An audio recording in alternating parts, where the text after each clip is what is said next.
to you, it doesn't feel like it for me. Okay. All right. I don't know why. I guess because the Eagles are not in it, but it is what it Hangover. is. Yeah. When it's yeah.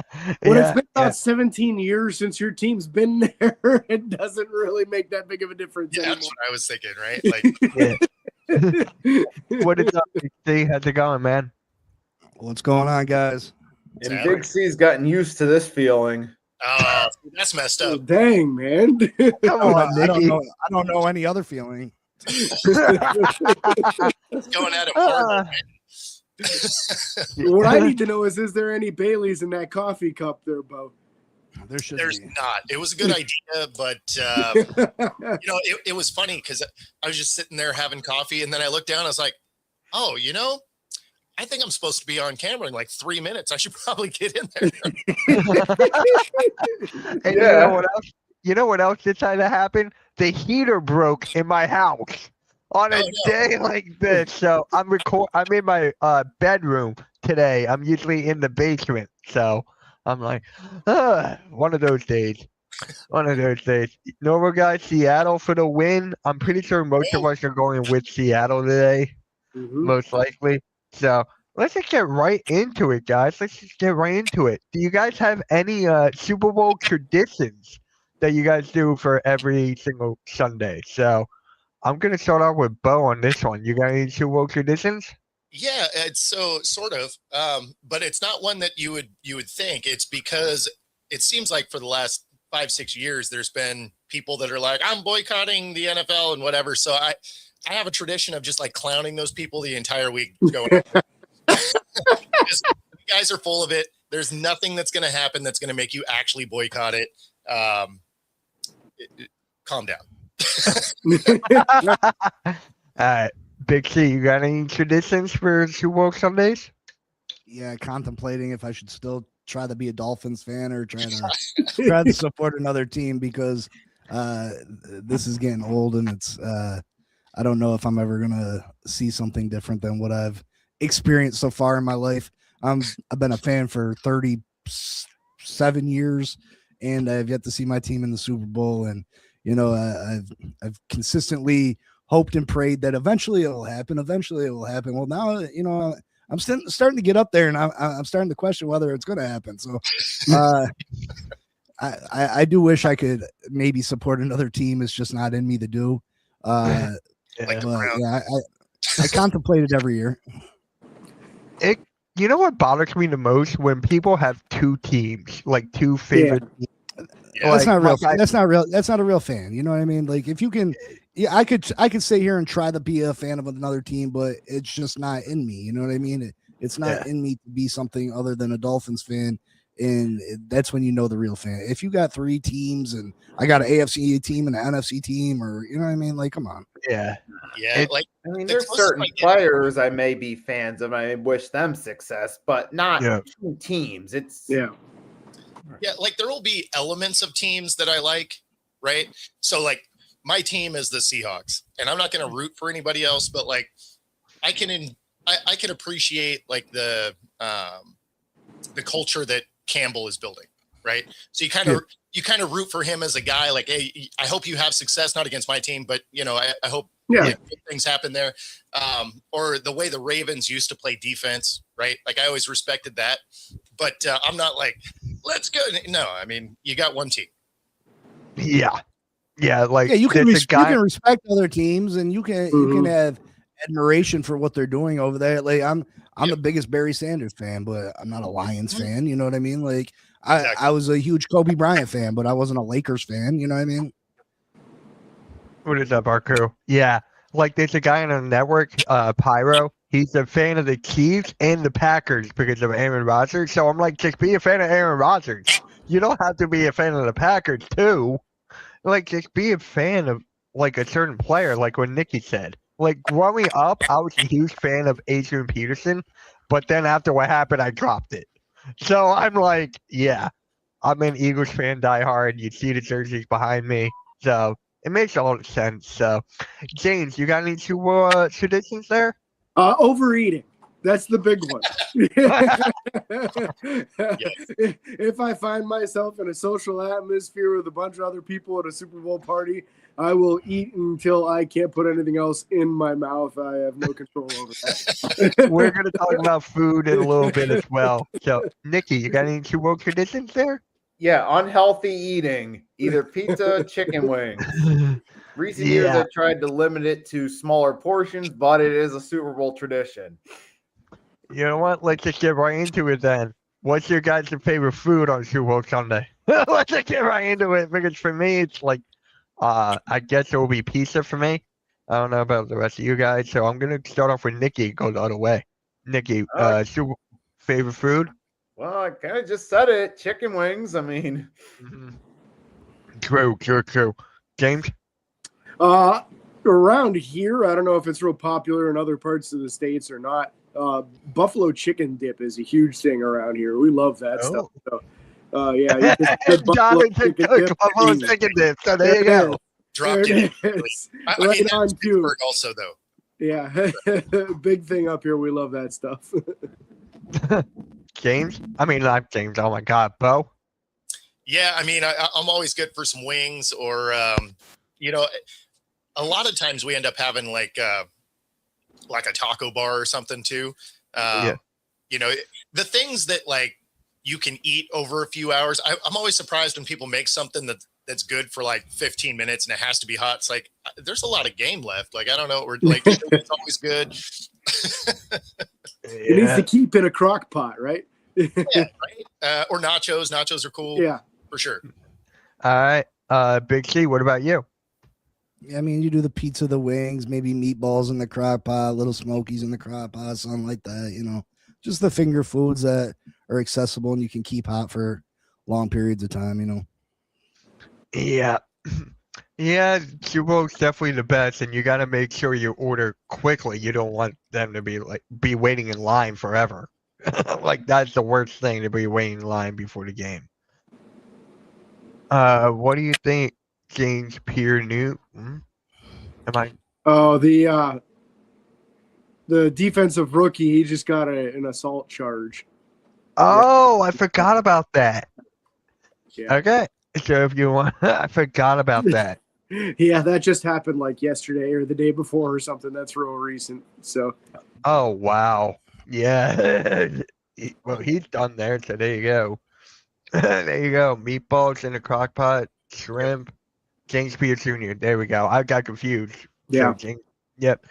Damn, that's crazy. So it's what it is there. Yeah. Walk away, man. Walk away. If it's getting confrontational, get the hell out of there. Yep. Yeah. I feel bad with him, so I feel bad for him. So do you guys have a favorite halftime show for the Super Bowl? For me, it's actually Prince. Yeah, Prince was great. Yeah, that was mine. If you guys have any other ones, like today, I don't think anyone's looking forward to today. Bad Bunny's my dude. That's the thing that's funny is I know a lot of people stoked to watch Bad Bunny, and people are freaking out. Like he was already involved in one. Like, he was on the stage with Shakira. When was that? I forgot that. A few years ago now. Yeah. Yeah. I'm sorry, if your music's not in English, you shouldn't be doing it. You know what I mean? Like, if we can't understand what the hell you're saying, you shouldn't be the halftime show. Speak Spanish in like half the world. Like, I don't give a fuck. Football's played in the United States of America. I speak. You know what I mean? Like, come on, go sing for the World Cup, the soccer. Sing for something else. But Shakira's songs were in Spanish. Well, she can shake her little hip somewhere else too. See, there it is. I listen. It's not just because he's a dude. You know what I mean? Like, I don't know what the hell you're saying, bro. Like, you know what I mean? Like, half the songs on my Madden game playing, I don't know what the hell they're saying. Like, there's so many different artists that, you know what I mean? Like, and not to take anything away from his talent and what he does, but come on, like, it's America. You know what I mean? Yeah. Pretty much. I mean, this might be, for certain people, kind of like a stick it from a political standpoint, by using Bad Bunny to stick it to a certain crowd. I mean, Yeah. possibly too. So I mean, he is a U.S. citizen. Puerto Rico's, and we know how divisive it's been over the past year. Like I've really enjoyed the like he's a foreigner. It's like he's not. He's not. Yeah. He was born here. then, And technically, it is a U.S. territory being Exactly. Puerto Rico. So Yeah, cool. But you know what I mean? Like, you know what I'm saying? I know Nothing you- to do about race or ice or nothing like that. You know what I mean? But shit, Yeah. It's, I wanna it's a know what joke you're that saying. 85% of the crowd that's watching the Super Bowl won't be able to understand. Yeah. let's You know, let's be I'm honest. actually looking forward to the people watching of people losing their mind about it for no reason. For me, Yeah. it doesn't mean a lot because I'm usually getting another beer and getting more food. I don't really watch the halftime show that much anyway. I Yeah, watched let's- the year Kendrick was doing it. I thought Kendrick was awesome. But you know, most last- years I don't really care for it. Most people weren't a supporter of Kendrick Lamar. People didn't get it, and I understand that too. You know what I mean? And I think it should be something that everybody can, relate to. It's obviously people have their preference in music, but you know what I mean. Like my favorite of all time is the Michael Jackson '93. You know what I mean? Like I think Michael was internationally loved. You know what I mean? You know what I Mhm. mean? Everybody respected Michael Jackson's music, and I think that was the greatest halftime to me. And then the national anthem is Whitney Houston. You know what I mean? I think Yeah. nobody gonna beat Whitney. No. Wasn't the Beatles on top of a roof for one Super Bowl halftime show or something? Well, Michael was on top of the roof. Well, they had 4 different people. He popped up at the top of each corner, and then he popped up the screen, the stage. right, you Yeah. had Paul McCartney from the Beatles did that Soul show that one year. The Yep. Eagles Patriots first time around. Yep. Usher. I like Yeah. the Usher one too. I forgot about that. That was pretty Yeah. cool. Of course, you had Dr. Dre, Snoop Dogg, Eminem, Ken, That was Mary a good one. J, and That was a good one. Yeah. Come on, you, 50. That I was know a you good guys all one. enjoy Janet. I was gonna say God. that. I was gonna Yeah. say that. I was like, hopefully there's not any malfunctions. I was gonna Well, say that was actually Justin Timberlake's halftime show. But yeah, Was he there? He was the most important part of it. Yeah. and Snoop is one. Prince is another. Yeah, let's that was be my fair, favorite Justin one. Timberlake played a role in that too. Yeah. Yeah, the most important role. Yeah. Pretty much here, pretty much. So let's get into some news here. Looks like Las Vegas Raiders are going to hire Clint Kubiak as their next head coach. Yep. That's honest. I didn't expect that. So what do you think about that? I'm going to start off with James on this one. I think that he would have been a hotter commodity had the Seahawks not had such a late run into the playoffs. I think a lot of teams would have been all over him. And Pittsburgh was one of the teams that wanted to interview him, but because of some funky rules in the fact that they didn't have an opening going into the first round of the playoffs, they couldn't interview him until like after the Super Bowl. So I think it's no surprise that he's getting one of the jobs. And a good move, right? You want an offensive-minded quarterback specialist, that can go in there and help your rookie quarterback, because that's exactly what you're doing. You're starting from square one. The assumption is Fernando Mendoza is going to be the pick. This is a great move, bringing a guy like Kubiak to try and develop him and get the most out of him. Let's go with Bo on this one with Clint Kubiak. Yeah, so it was funny because the Steelers did have interest, and then for whatever reason they were slow to move, because during that initial bye week for Wild Card Weekend, he did take a couple of interviews with Baltimore and Tennessee, and one other team. I forget who it was now, but decided not to move forward with any of those. So then I was thinking, oh, okay, it's either going to be the Raiders or he's coming back, right? Because he wasn't taking Arizona. So that's an absolute dumpster fire. Yeah. But, it makes a lot of sense, right? Like you go to the Raiders, you have the number 1 overall pick. You have the second most cap space to play with. You have Crosby. If you retain him or if you move off him, you're going to get a ton of picks for him. You got 2 good tight ends. You got a good running back. Like there's elements in this team that are, beneficial. And of course, if you do take Mendoza with the number 1 pick, Kubiak is a great offensive mind. So it makes a lot of sense. This job, is a smart move for both sides. At the same time, I was like, it'd be kind of cool if we could maybe run this team back, but that's not generally how it works. If your team makes it far, your coordinators are gone. Like, that's just normal practice anymore. Big C. I mean, I think it's a fantastic move for Kubiak to choose the Raiders. Like Bo said, all those things come into play. That's why I was so against the Miami Dolphins looking for their head coach this year, is because they didn't have those things to offer candidates, and you were going to get stuck with, the 8th or 9th best candidate. You weren't going to get one of the top candidates to come in and be the head coach of your football team because you weren't an attractive destination to go to head coaches. And I think the Raiders got a lot of things going for him. He's going to be able to get Fernando Mendoza in there, the Heisman Trophy national championship quarterback. Like you said, you could trade Crosby for multiple first-round picks. Yeah, you got a good running back. You got multiple tight ends. There's things to work with the Raiders. That division's tough, but yeah, I mean, I think it probably hurt a little bit that they went so far and they're in the Super Bowl that lots of times these teams want to hire their coach and get them in the building as fast as possible. And sometimes if you're one of those coaches, one of those coordinators that get stuck playing in the Super Bowl, sometimes you miss out on some opportunities that some teams just are anxious to get their guy in the building and get it over with, and they don't want to wait till the very end of the season. So let me ask you guys this, because this is the way I wish it worked for college too, honestly, is it should be essentially like a no tampering for everybody until after the Super Bowl, or in college after the national championship, right? Like, you shouldn't be able to steal people's coaches and distract them from the task at hand, on a playoff run. Like, I wish they would just move that date, because if you want somebody on the championship team, you have to wait anyway. So they should just make it, everybody has to wait until after, right? Plus, I mean, that would be great for the NFL anyway, because that means after the Super Bowl, that's when all of this craziness happens, and it keeps them in the news cycle, which is really all they care about.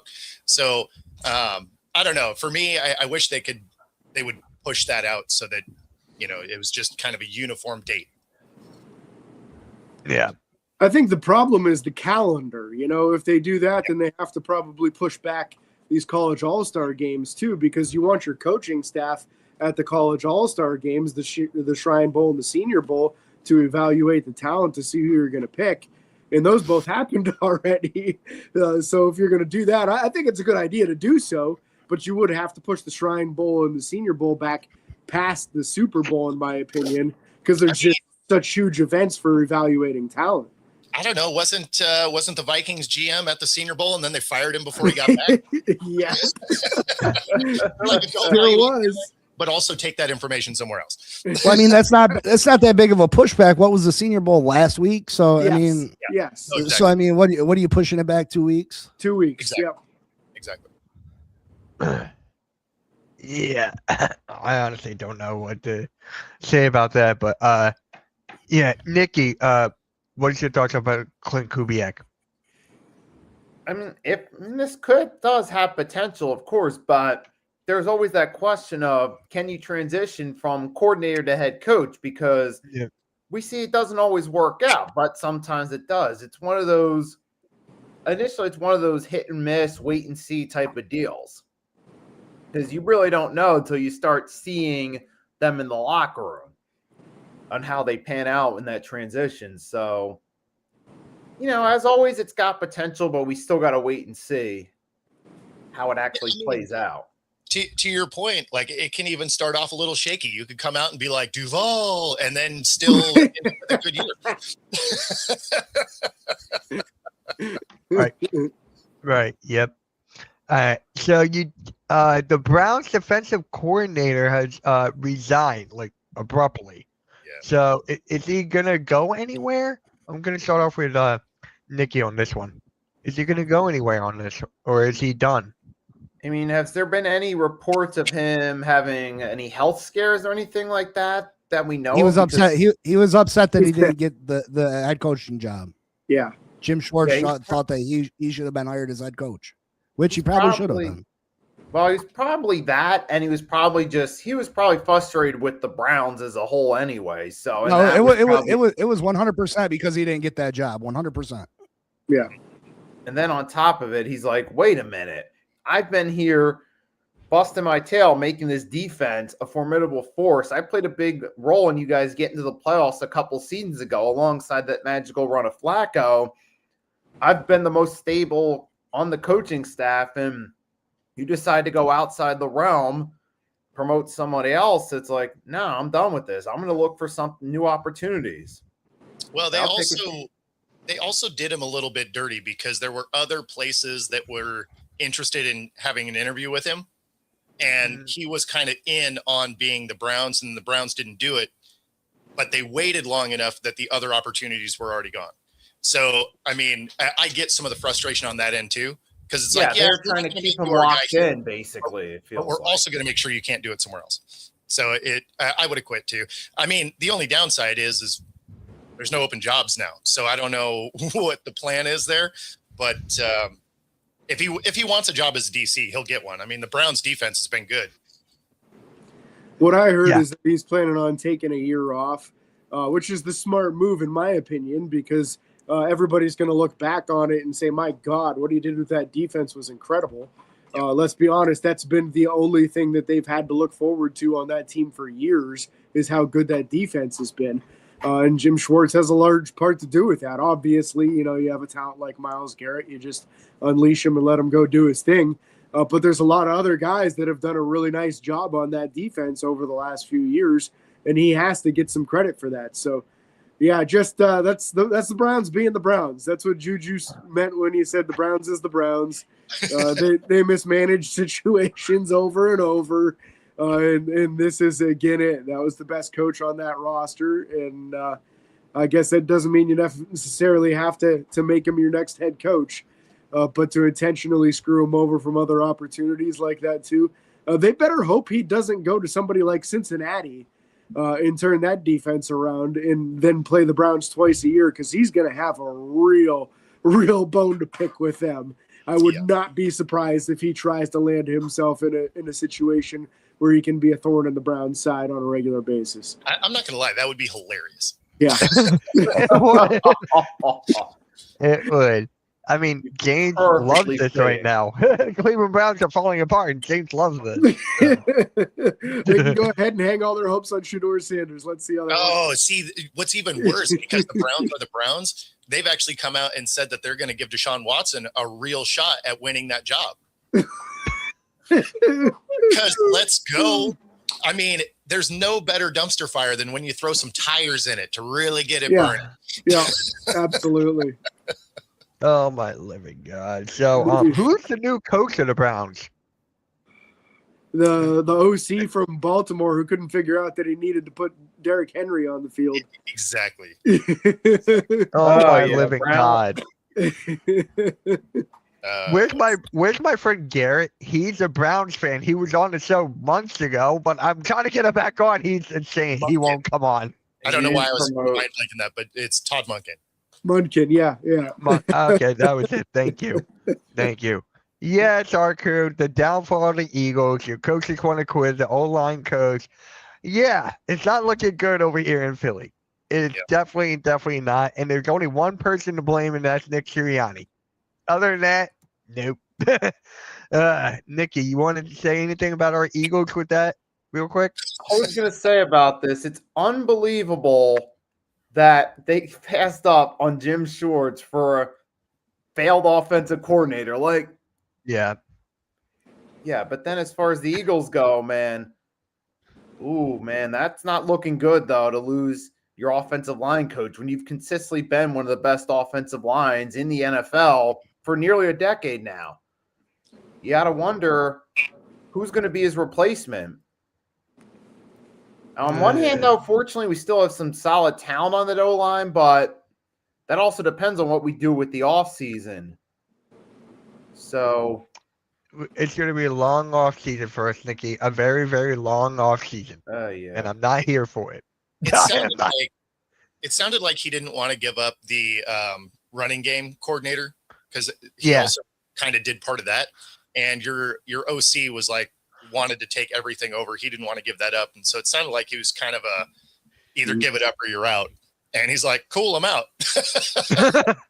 Yeah, and now offensive line want to retire. Landon Dickerson, who's 27, wants to retire, and Lane Johnson, who's pretty much on his way out. And so it's just like we're going back to square one. And now if Vic Fangio wants to retire, that just lays in a whole nother case. It's just like there's got to be something. I mean, we brought in a positivity bunny for crying out loud. We brought in a positivity bunny. If Fangio wants to leave, there's a Schwartz guy that's floating around. Yeah, they were in talks about that. They were thinking about that for sure. And May I'm the like, Schwartz be with you. Yeah, that's right. yeah. So we talked about this a little bit, and that's a Max Crosby trade buzz. There's rumors of him getting chopped around. So what team would be good to get Max Crosby? I heard the Ravens. That was my number one. So I'm going to start out with Big C on this one. Crosby, do you see him go anywhere? Or do you see him like stuck with the Raiders? I mean, I guess it really depends. I mean, obviously you got a talented player that is probably unhappy there. All these players want to win. He's gotten paid. It depends on what you can get for him, and depends, there's a lot of factors. You're going to hear about a lot of names being shopped around, whether he gets traded or not. I mean, who knows?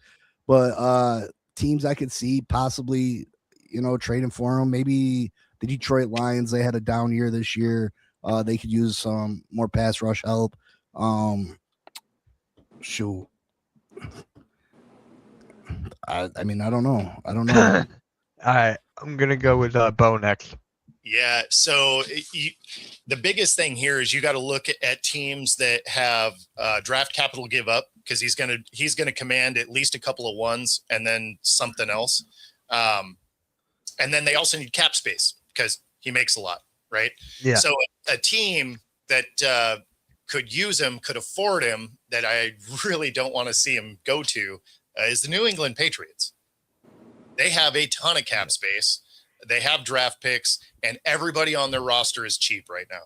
So that is something that would be an immediate upgrade to that squad, because a lot of the teams that could use him just don't have the cap space or the draft capital to trade for him. But unfortunately, that particular team does. And we're going to see them later today. So we didn't really need them to get any better. I mean, that's not the typical Patriot way, though, trading for an aging player and trading away that much draft capital. So I don't see him doing it, but he would be a good fit for him. Yeah, absolutely. Yeah. James? How about the Chicago Bears? They really need some pass rush help.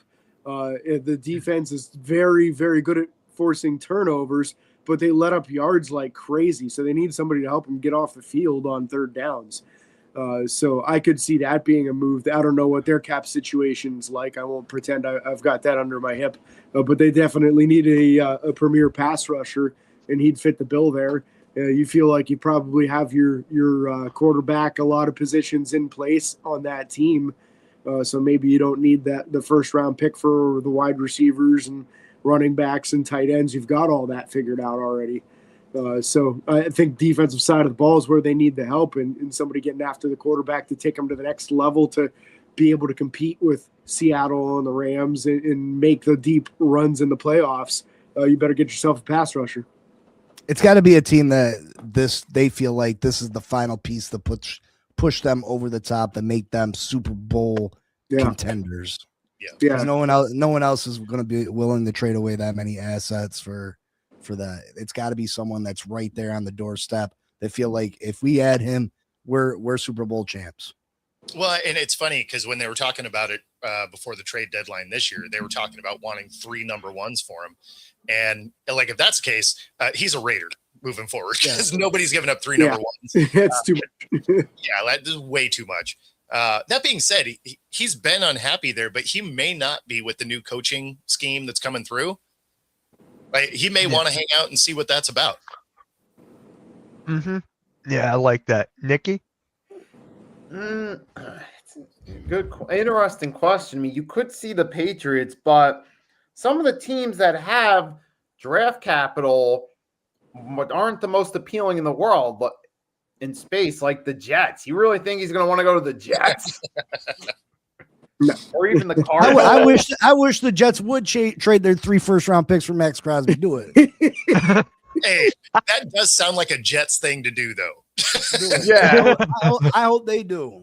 Go ahead. Yeah, or a team like the Cardinals. Do you really think that's going to be his ideal spot? I mean, unless he goes to the Patriots and they're willing to do it, it's kind of tough to find a team that, is going to take it. Unless a team that's willing to go all in to bolster their defense, like maybe the Panthers, which I don't know if they're going to do that or not. But unless a team like that's willing to go for them, it's really hard to see an instant, actual potential good team he could go to beside the Patriots. Well, and a lot of the good teams don't have the cap space for him anyway. So even if you had the draft capital, you couldn't pay him. So I was Jets thinking careers pretty much. Yeah. Yeah. So yeah, Arco, yep. What about the Houston Texans? Is that one you would think, or is that Well, not? they're already pretty good at pass rusher. Yeah. I mean, that's just. I feel like that's. But Yeah, Janelle they- Hunter and Will Anderson, I don't see room for. But then you have to give up a younger pass rusher to get a veteran in Max Crosby, who you don't know how much longer he's got as far as being elite player goes. I mean, don't get me wrong. If you somehow added him to that defense, that is ridiculous. But they don't really need him. I mean, they had one of the best pass rushes in the league anyway. But yeah, if you put him on that roster somehow, go get Garrett too. Why not? Just the all Madden D line. Let's go. Oh my god. Yeah, and I looked up Crosby's only 28. I thought he was older than that. I thought he was at least 30. I mean, Vegas will age you. Yeah. He used to do drugs too. Fair. No, Gregor, I did not. Did anyone watch the flag football pro game? For No. I I couldn't do didn't. it. Yeah. I couldn't No. either. I couldn't. Legendary threw a pick 6. Yes, he did. Yes, he did. The thing that's funny, right? So over the last few years, speaking of the Pro Bowl, so in 23, they had like 6.5 million views. Right. 24, it was 5.7. 25, it was 4.7, and then this year 1.9 because you hit it on a Tuesday. Like, what are we doing? Yeah. So The fact I that mean, it was on a Tuesday is just hilarious. I think they're finally just trying to snuff it out. They're just like, you know what, this thing is a loser. Let's just eliminate this thing. Yep, turn it Yeah. into an awards ceremony and be done with it. Exactly. Yep. I would do the skills challenge, quarterback challenge from back in the day and stuff like that. But as far as the game goes, I remember being a kid and watching these guys try to take their heads off, each other's heads off still. You know what I mean? So the fact that this Pro Bowl game is went down the drain like it has is absolutely embarrassing. I mean, the last few years when they were wearing helmets and pads, they weren't tackling. They weren't. Yeah. There was zero effort given. I mean, we're in a soft generation. You know what I mean?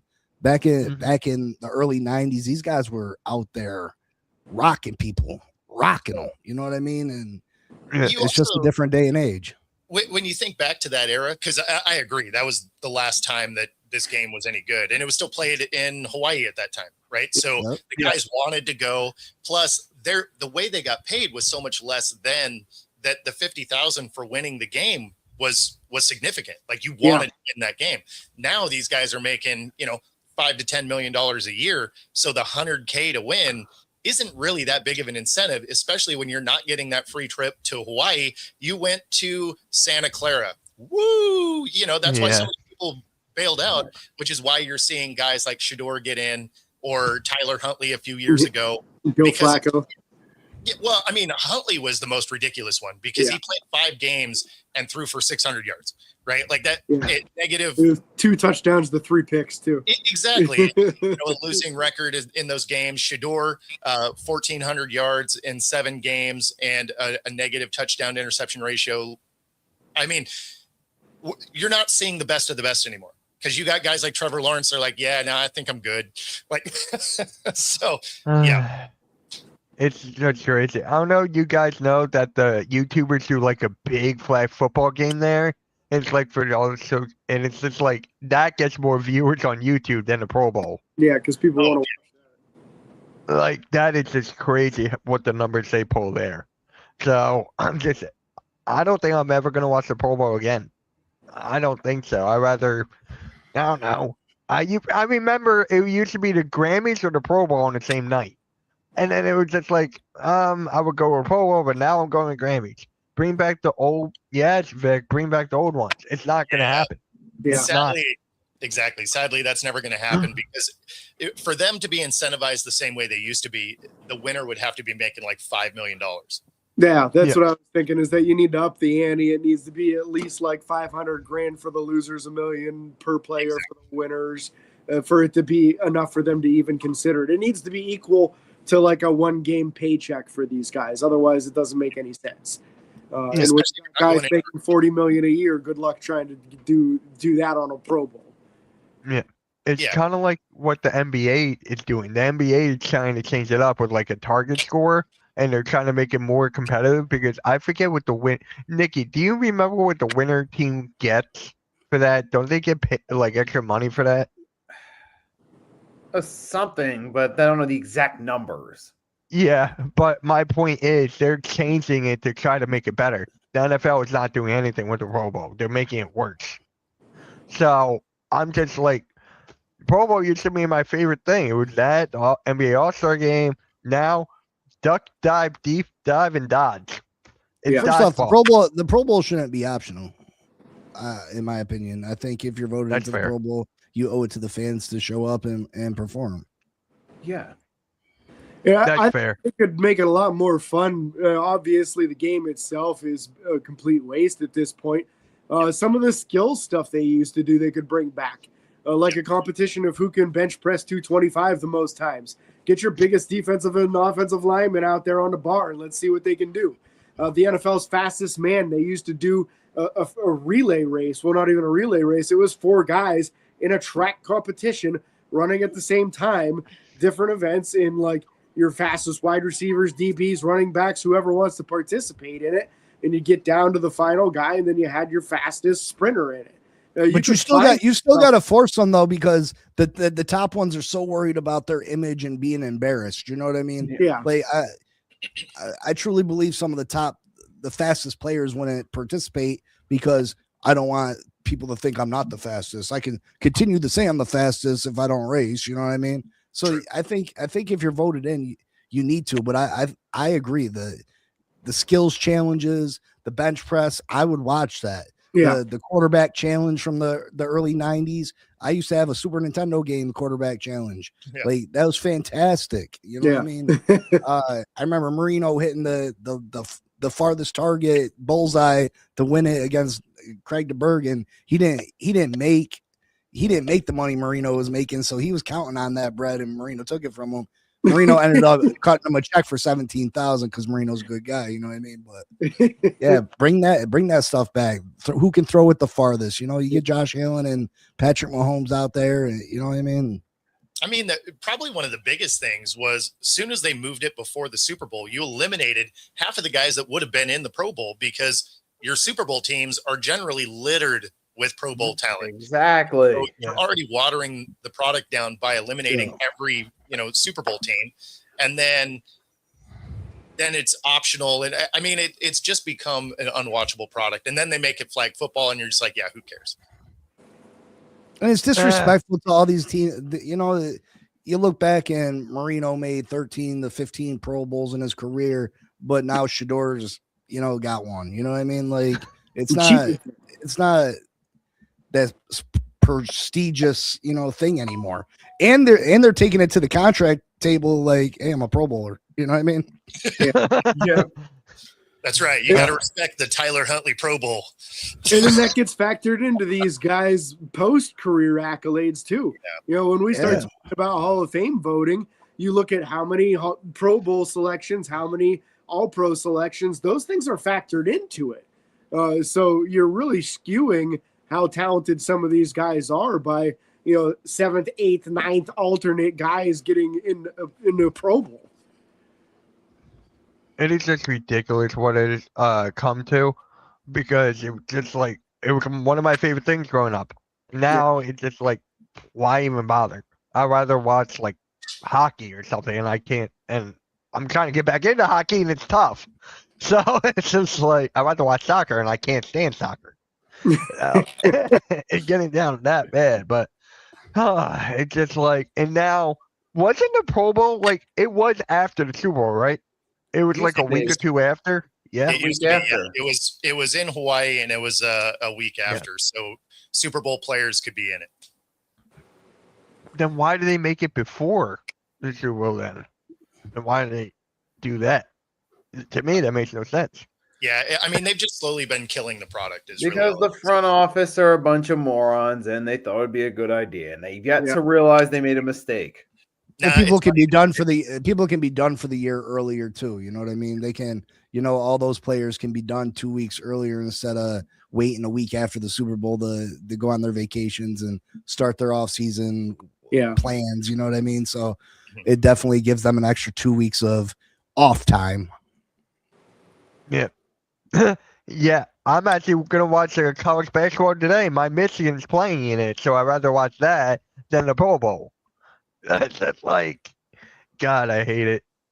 I just freaking hate it. My buddies loved it, so it is what it is. All right, now let's get into the Super Bowl talk. The Super Bowl preview. Seattle Seahawks take on the New England Patriots. So we're gonna start off with Nikki on this one. What does Seattle have to do to win? We're gonna go Seattle around, then New England around. Main thing they have to do is be able to score points and not turn the ball over, because chances are most likely their defense is going to do good against the Patriots. But I feel like if you just score points along with your defense playing up the expectations, that's a quick way to set the tone in your favor and force Drake May, who hasn't been great in the playoffs, to have to step up in the biggest game of his career. And that could easily give the Seahawks an advantage right there. Force Drake May to play under pressure. We'll see what they can do. And we saw Darnold in the conference championship have the game of his career, and he's got the weapons to do it. And plus, he's still got Kenneth Walker healthy. So there's definitely the potential for them to do that on offense. It's a matter of getting it done and scoring points to set the game in your favor. Especially if Rashid Shaheed can have a big play on the first drive like he did the last two games. That'll help. Score the most points by the end of the fourth quarter. That's fair. James? To me, they need to have a versatile attack here. Seattle needs to make sure they're spreading the ball around to everybody. I anticipate Mike Vrabel coming up with a good game plan to try to limit things for Seattle. I would assume that the focus will be on Jackson Smith and Jigba, and it should be. He's an incredibly talented player. But to me, I expect a big game out of Kenneth Walker. I think he's been fantastic this season, and especially in the playoffs. He's kind of shown everything that made him such a highly valued prospect when he came out in the draft. I love his style and how quick and sudden he is. With a breakout game today, that dude's going to get paid. So that's my thing there is I think if you can get that run game going and get them out of their game plan, Seattle could really run away with this thing, in my opinion, today. My biggest concern for them is what's the health status on Nick Eamon-Wari. So I'm excited to hear what Bo knows about that, because I know he's got the ins and outs of what's going on there. Bo? So to address that, so he is good to go. They were worried initially because it was the same ankle he had a high ankle sprain in earlier in the year. This is a low ankle sprain. He is clear to play. So I imagine it's going to be a Toradol shot and about 2 rolls of tape. Going to be out there. So fully expect him to play. For Seattle, it's Darnold taking care of the football. It is a really key element. He's done a great job of that in the postseason, but New England's defense is no joke. So, he's going to have to be smart with it. I actually don't expect Walker to have a huge day. I think he's going to be about 60, 65 yards, but there will be very important runs, and it'll open up an element of this game that I think will probably throw people off a little bit, but is AJ Barner probably going to have really important catches in this game, because he'll be in, since they use their tight end as a true tight end where he's lined up tight to the line, where he'll be in these stunt blocks where he gets to leak out into a middle zone. And I could see them picking up crucial first downs with AJ Barner out there. I expect New England to bracket cover JSN. So it's really going to come down to, can Kupp, Shaheed, and Jake Bobo kind of take over this game across the middle, because that's where you're going to get some of your best plays out of the Seahawk offense. Mm-hmm. Big C. I think if I'm Seattle, I'm making Drake May beat me, and the same thing for New England. I would make Sam Darnold. I'm putting pressure on them quarterbacks to beat you. Both teams can run the ball very well. I'm making Drake May beat me with his arm. When against the Broncos, he did damage with his legs. Don't let him get outside the pocket. Don't let him get easy first downs. And Sam Darnold, if you put pressure on him, Sam Darnold's seen ghosts before, and he's played fantastic this year, and that was a long time ago. But that Sam Darnold's still in there somewhere, and I'm trying to bring that out of him if I'm the New England Patriots. And Mike Vrabel definitely knows how to come up with a defensive game plan to do that. Seattle, I would try to jump on a lead early, get that young quarterback stressing, getting in his nerves, getting in his head, making him feel like he needs to make a play, and hopefully they can force a mistake and a turnover. So New England hasn't been very good against the upper echelon teams this year. They had a very easy schedule, even into the playoffs. They went, CJ Stroud basically handed them the game in the second round. And then the Broncos, they went up against the backup quarterback. I truly believe Bo Nix played in that game. This would be a Broncos Seattle Super Bowl. So I like Seattle in this one. Again, it's going to come down to these two quarterbacks. I don't think either team's going to run for too many yards. These coaches are smart enough to know how to limit what these other teams do good. It's going to come down to what quarterback makes a mistake and which one doesn't. Mm-hmm. All right, Nikki, what about the Patriots? What do they got to do to win? Basically, it's mostly going to come down to defense in this one. Like Big C said, if you can put the pressure on Darnold, get in his head and force him to avert back to Jets form, then from there, you got a pretty good shot. I mean, you take some of the pressure off Drake May, which helps on the offensive side. So it's really going to come down to defense and stopping the Seahawks to set the tone, tying into what I said the key for the Seahawks is, which is to score and set the momentum.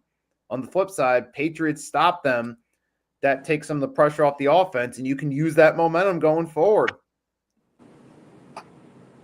Mm-hmm. James? So for me, for the Patriots, you need to have excellent performances out of Christian Gonzalez and out of Carlton Davis. They need to lock down their wide receivers one-on-one to allow you to kind of limit the Seattle offense in other areas. And if I were New England, I would be attacking that right guard, Anthony Bradford, all day long. If there's a weak spot on this team, that's it right there. Go after the right guard, blitz that gap all day long, and stress him out. There's been some real lights to him this year that if you can look at it from an entertainment perspective, have been very funny. But if you're Sam Darnold, it's not so funny. So that would be my strategy, is try to stress that man out, because he's probably made the most mistakes of anybody on that team this year.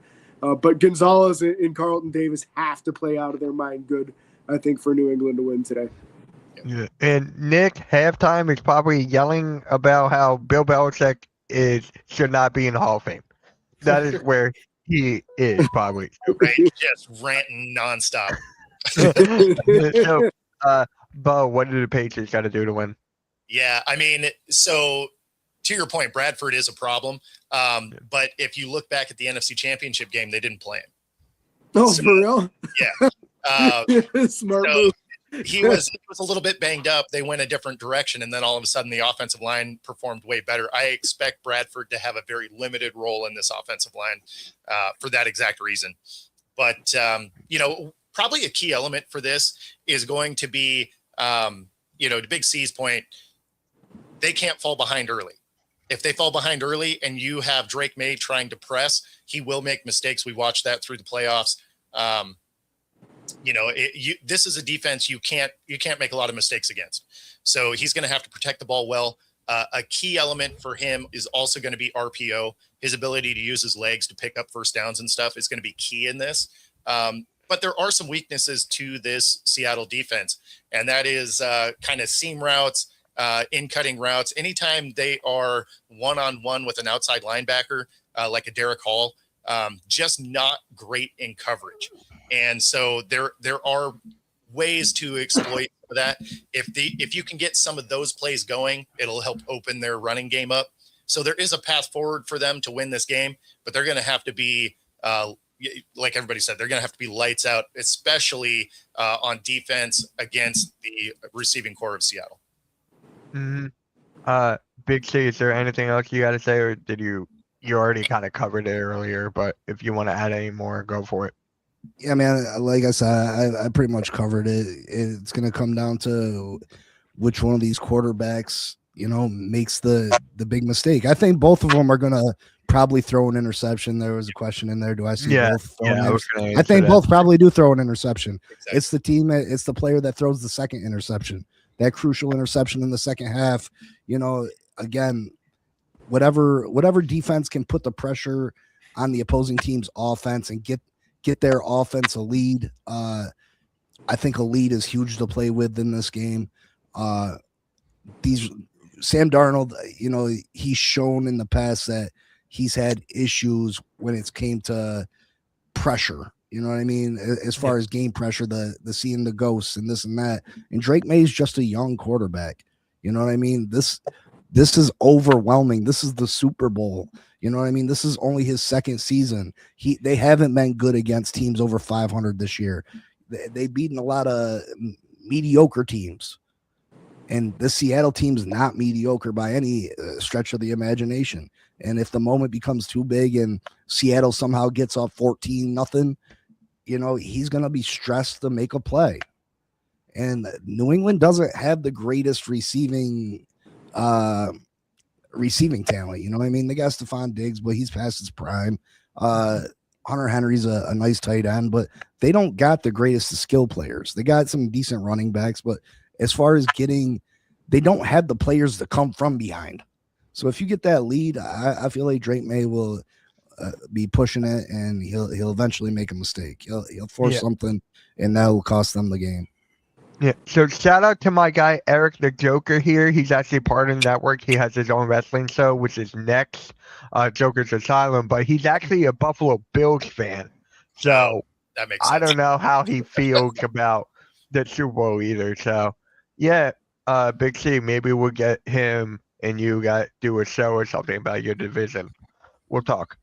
See if that could happen. But yeah, so let's go to quick, easy NFL trivia, because this is actually, I thought these were hilarious.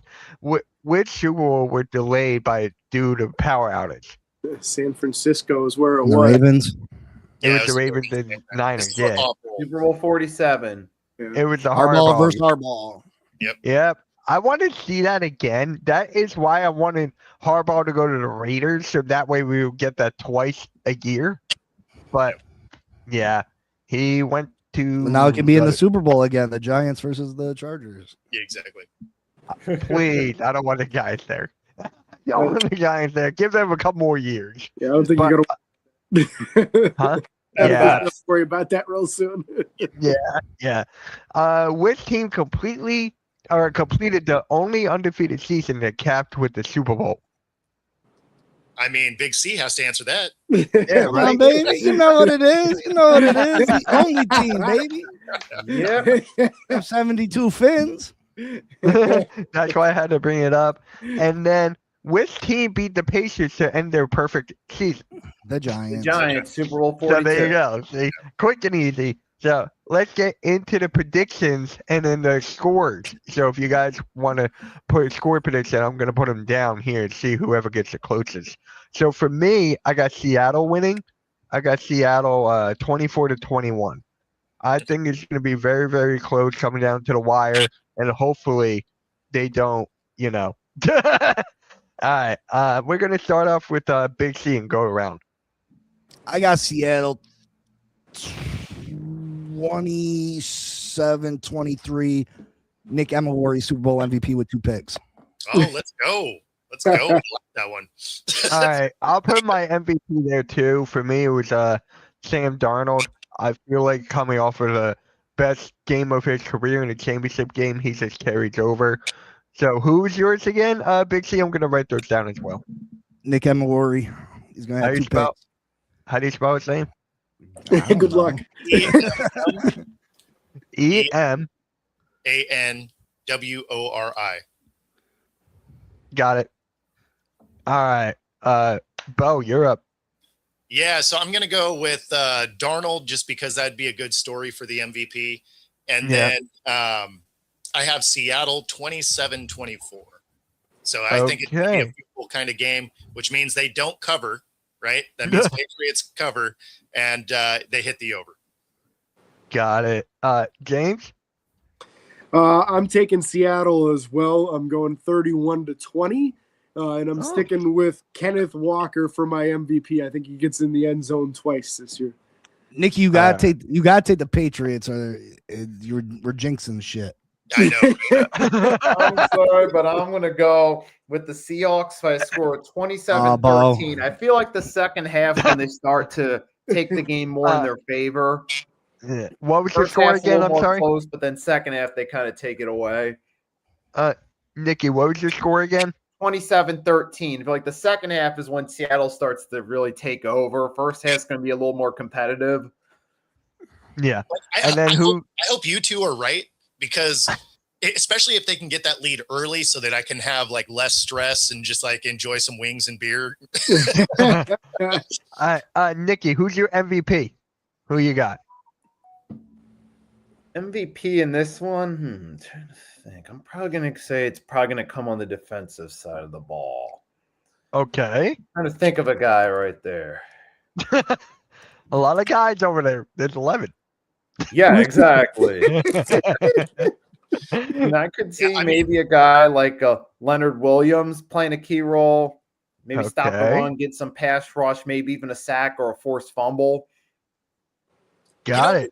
You know, it'd be a fun story there is if D Law were to get it after saying, "Hey, I can't win a ring in Dallas." He calls his own shot, goes to Seattle, gets to the Super Bowl, wins the MVP. That'd be wild. I forgot about that. Jeez. Right. Oh my God. But yeah, guys, that's going to conclude the NFL Sunday morning show here. I'm going to go through the predictions one last time. For me, I got Seattle 24-21 with Sam Darnold taking MVP.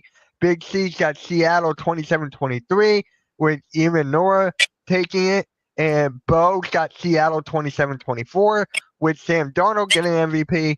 James got Seattle 31-20 with Kenneth Walker taking MVP. And Nicky got Seattle 27-13 with Leonard Williams taking MVP.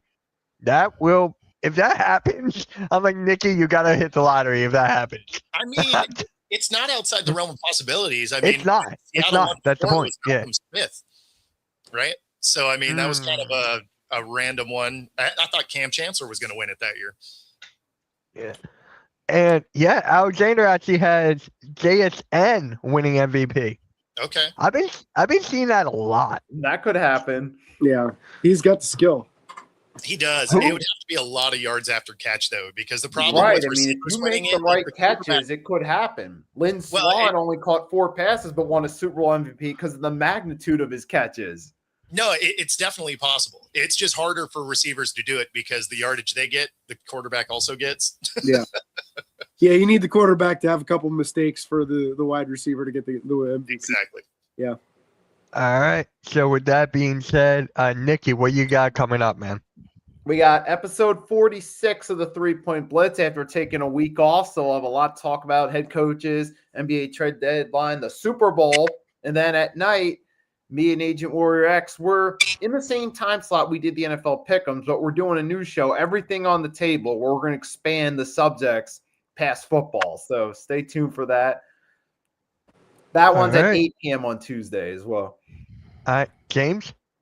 Off season is in full swing for us. So the NFL Right. Scout Combine's coming up soon here. We're kicking into mock draft season too, so we're going to start doing a lot of mock drafts on the show every Saturday morning. A new episode with stuff in between if something pops up. All right, Bo. Yeah, quick shout out to ESPN Radio in Jacksonville and Fox Sports in Reno for having me on the last 2 days. That was awesome. And then back to just normal shows this next week. So just the normal daily show and stuff. My schedule gets to calm down. I might actually get some sleep. It's gonna be amazing. And Big C, what about you, man? Oh, just in constant misery, trying to figure out what my Miami Dolphins are doing. I got years to figure it out, obviously. Probably a whole nother coaching staff to go through, but just living, I guess. I'm dull to the pain at this point. Yeah. All right. So for me, I'm going to be streaming Michigan versus Ohio State at 1, college basketball. So whoever likes college basketball, make sure you tune in. And guys, we got a wrestling show on right now.